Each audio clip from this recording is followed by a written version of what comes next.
स्वागत है बच्चों एक बार फिर हमारे YouTube चैनल मैथ्स गुरुकुल पर। और हमने आपसे कहा था कि कुछ इम्पोर्टेंट क्वेश्चन आपको कराएंगे।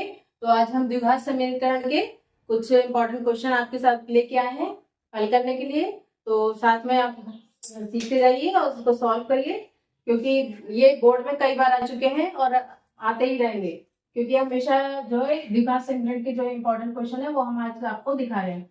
देखिए, जैसे पहला क्वेश्चन है कि द्विघात समीकरण 2x² minus 6x plus 3 equal to 0 के मूलों की प्रकृति बताइए। इसमें आपको मूल बताने नहीं है और आपको ये ऑप्शनल वाले क्वेश्चन भी आते हैं बहुविकल्पीय कि आपको सिर्फ टिक लगाना होता है कि जैसे प्रकृति क्या है, इनकी 4 ऑप्शन दे दिए और उसमें आपको पूछा जाए।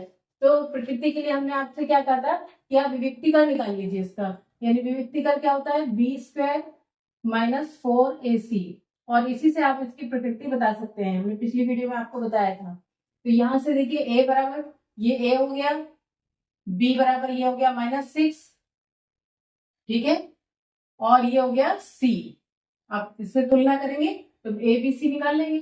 अब उसमें रख दीजिए इसमें मान, तो b की जगह कितना है आपको -6, तो -6 का, और यहाँ पे क्या है स्क्वायर -4, a की जगह क्या था 2 और c की जगह क्या है 3, ये आप निकाल लीजिए। तो 6 का कितना होता है 36, और माइनस माइनस क्या हो गया प्लस हो गया, और यहाँ पे क्या हो गया 4 × 12 दूनी 24, क्या आ गया आंसर 12।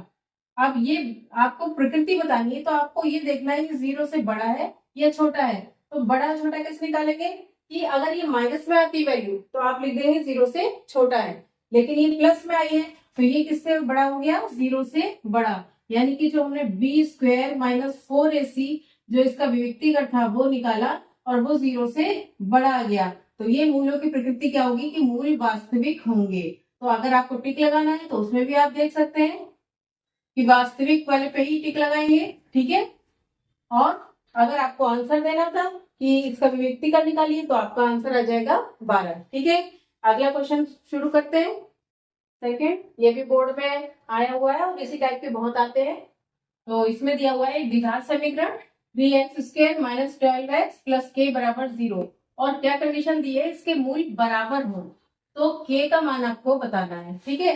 तो हमने बताया था कि अगर उसका विविक्तिकर 0 कर दे मूल बराबर हो तो तब हम k का मान निकाल सकते हैं। यानी कि अगर मूल बराबर है तो b² माइनस 4ac ये 0 ही होगा, ठीक है। जब ये कंडीशन होती है तभी मूल बराबर होते हैं, ये आपने याद कर लेना है, ठीक है। तो अब हमने इसमें लगा देना, तो a बराबर यहाँ पे क्या है 3, b बराबर क्या आया यहाँ से b हो गया -12, और c की जगह क्या लगा देंगे k।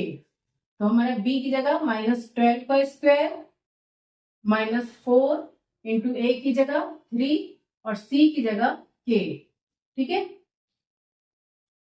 और बराबर क्या आ जाएगा 0, क्योंकि ये दिया हुआ है मूल बराबर है इसलिए b² माइनस 4ac बराबर 0 हम ले सकते हैं, ठीक है।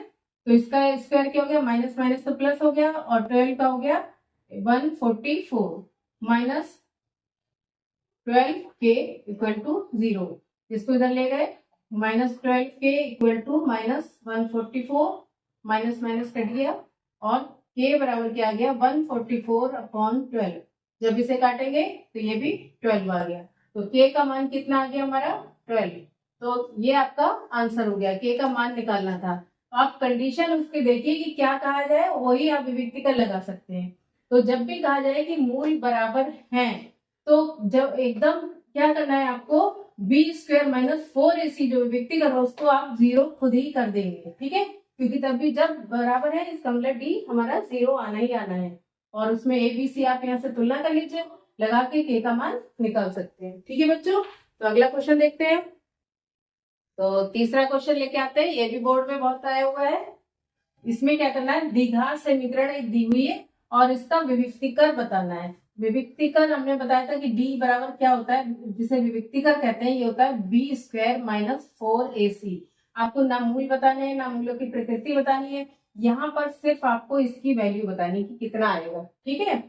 तो यहाँ पर हमने तुलना कर ली, a बराबर क्या आ गया 3 हो गया, b बराबर हो गया -6 और c बराबर हो गया 4। यहाँ पे आप इसको पुट कर दीजिए, तो b की जगह -6 का स्क्वायर -4 और A की जगह 3, C की जगह 4। कितना हो गया? प्लस का हो गया क्योंकि माइनस माइनस प्लस, और 6 इंटू 6 हो गया 36 और ये हो गया 48। कितना आ गया आंसर? माइनस का 12।